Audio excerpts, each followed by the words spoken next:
repasamos y vemos unos temitas nuevos. Desafíos de un mundo desigual. ¿Bien? Ese es el título. Bueno, vamos a ver qué es lo que es esta desigualdad. La desigualdad socioeconómica se da en mayor o menor medida en todas las sociedades del mundo, ¿bien? Aún en aquellas que parece haber más igualdad. Actualmente, la diferencia de ingresos está aumentando en todas las regiones, ¿bien? Por ahí, capaz que haya que unas naciones son más ricas que otras, ¿no? Porque, a ver, Argentina no es una nación súper desarrollada, súper rica, pero hay otras naciones en que tienen mucho recaudación de impuestos, que tienen bastante más riquezas, pero igualmente hay desigualdad en sus naciones. Eso es lo que más o menos quiere decir, ¿bien? Vamos a ver cómo se dan estas desigualdades a partir de los últimos años, ¿bien? Vamos a empezar entonces haciendo un recorrido histórico con el imperialismo, ¿bien? Esta época del imperialismo ya la vamos a ver nosotros en historia después del nacionalismo. Esto es como para adelantar. Se da entre 1875 y 1914. Las potencias europeas ocuparon territorios en América, en Asia, África y Oceanía. ¿Para qué? Para extraer los recursos naturales que permitieran abastecer los procesos de industrialización en Europa. ¿Bien? Entonces, esto ya lo vamos a ver un poquito más en historia, más detallado, pero ¿para qué? Ellos iban a colonizar y los trataban muy mal a la gente que había ahí, bien, los esclavizaban, les hacían trabajos forzados a la gente que estaba ahí, bien. Y esto va a responder a un modelo productivo mundial que va a ser la División Internacional del Trabajo. ¿Qué es esta División Internacional del Trabajo? Esta división, vamos a tenernos este tema que ya lo hemos visto también, esto de los países centro y los países periferia, ¿bien? Los países centro, ¿cuáles van a ser? Los países industrializados, los productores de manufacturas y compradores de materias primas. Y las periferias son los proveedores de materias primas, ¿bien? Entonces, compran las manufacturas de los países centro, ¿bien? Y estos países dependen 100% de las inversiones de los países centro, compradores de bienes manufacturados ellos, ¿bien? Entonces va así. Los de la periferia son los que les venden, los que proveen la materia prima, y los del centro son los que realizan, ¿bien? Le agregan un valor a esta materia prima para después revendérsela, pero en otros productos, ¿bien? Entonces, impulsa esta división en el desarrollo económico de los países que producían manufacturas y maquinarias y el estancamiento de los productores de materias primas. Bien, vamos a ver, ¿a qué se debe? Esto se debe a que los productores industrializados cuentan con un valor agregado, ya que son el resultado de una transformación que los convierte en mercancías de mayor costo. ¿Bien? ¿Por qué? ¿Qué es este valor agregado? Vamos a ver este esquemita de la cadena de valor, que es, por ejemplo, proveedores de insumos, que son los países estos de la periferia. Les proveen los insumos. Por ejemplo, semillas, capacitación, tierras, productos artesanales. Entonces, los productores, ¿qué hacen? Procesan cada cadenita, ¿bien? Cada eslabón le va agregando un valor. Entonces el producto final va a ser mucho más caro que el producto original, ¿bien? Entonces por eso ellos pueden vender a esos productos muchísimo más caro porque el valor se les agrega. Bien, ay, a ver, esperen, creo que se me conectó acá la Mailén. Hola Mailén, ¿cómo va? ¿Estás? Hola, profe, ¿cómo le va? Muy bien, ¿y vos? Bien. Bien, estaba explicando un poquito de esto. Bien, estamos haciendo un repasito y explicando temitas nuevos sobre los desafíos de un mundo desigual y la desigualdad socioeconómica mundial. Bien, estábamos explicando un poquito de la era del imperialismo, en donde se da el modelo productivo de la División Internacional del Trabajo.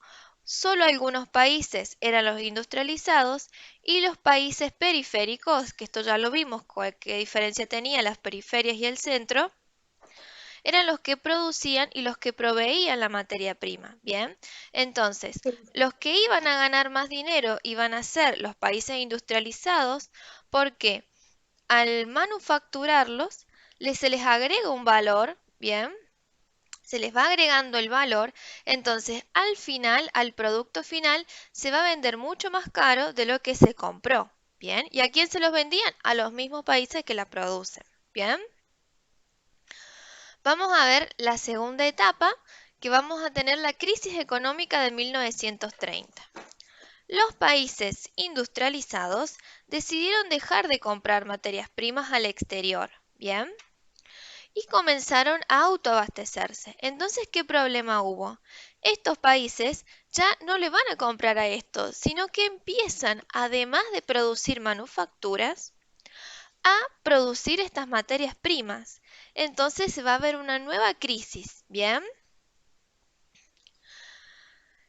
Empiezan a haber políticas proteccionistas de estos países y ellos comienzan a copiarlos, ¿bien? Algunos países productores de materias primas, por su parte, intentaron desarrollar su propia industria para abastecer al mercado interno, por ejemplo, la Argentina, México y Brasil. Bien. ¿Qué políticas proteccionistas? Por ejemplo, esto. Intervención del Estado.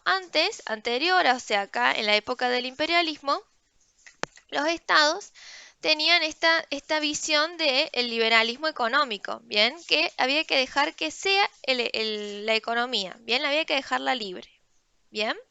Pero ahora, con la crisis económica de 1930, el Estado empezó a intervenir cada vez más, ¿bien? Por ejemplo, empezó a crear también políticas de infraestructura, distribución de asignaciones, ¿bien?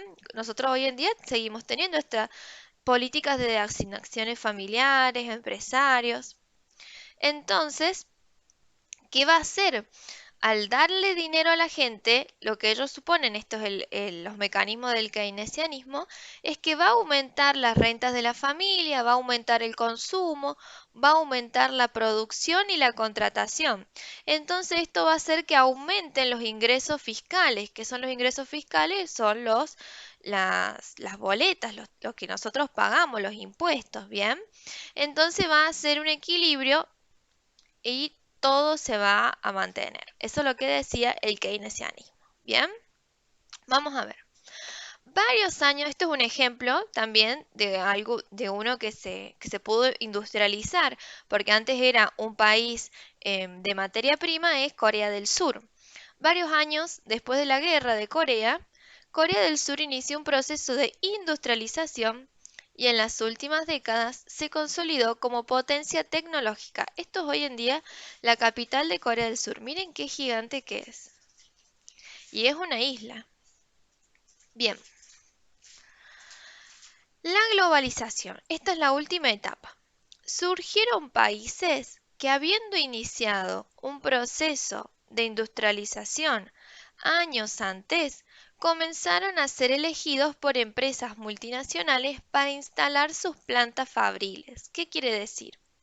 Hubo algunos países en que se empezaron a industrializar en este proceso, bien, en lo de la crisis del 30. ¿Y qué pasa?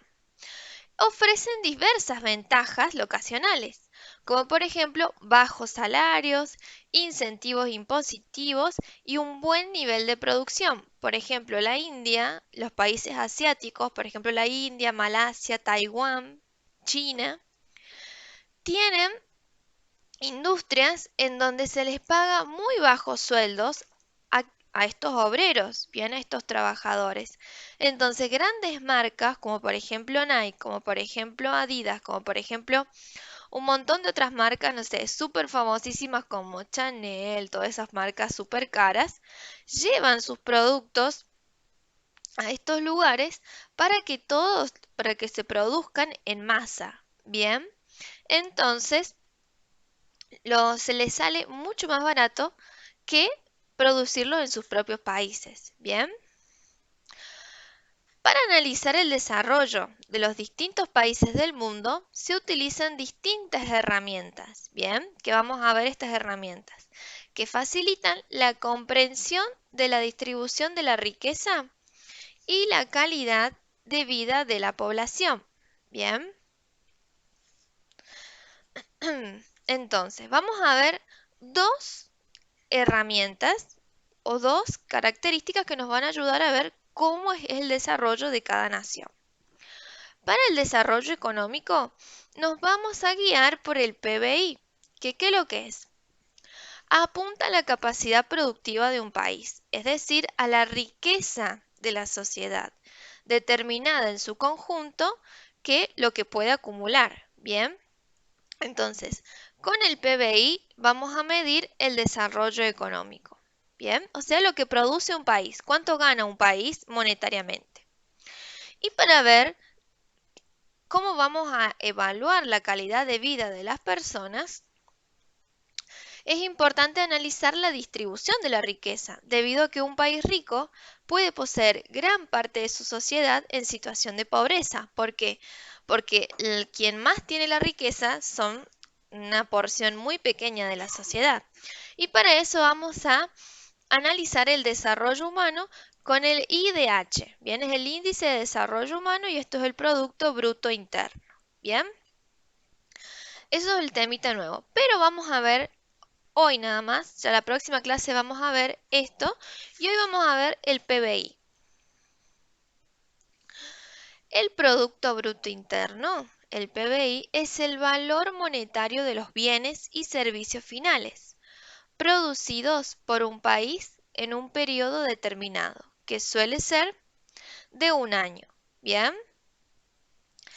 A la vez, el PBI se le puede agregar los valores que producen, por ejemplo, un país en si tiene, no sé, fábricas o tiene producciones nacionales en otros lugares del mundo, entonces se le suman a eso, además de lo interno, esas cuestiones nacionales en otros territorios y se produce el PBN, que es el Producto Bruto Nacional.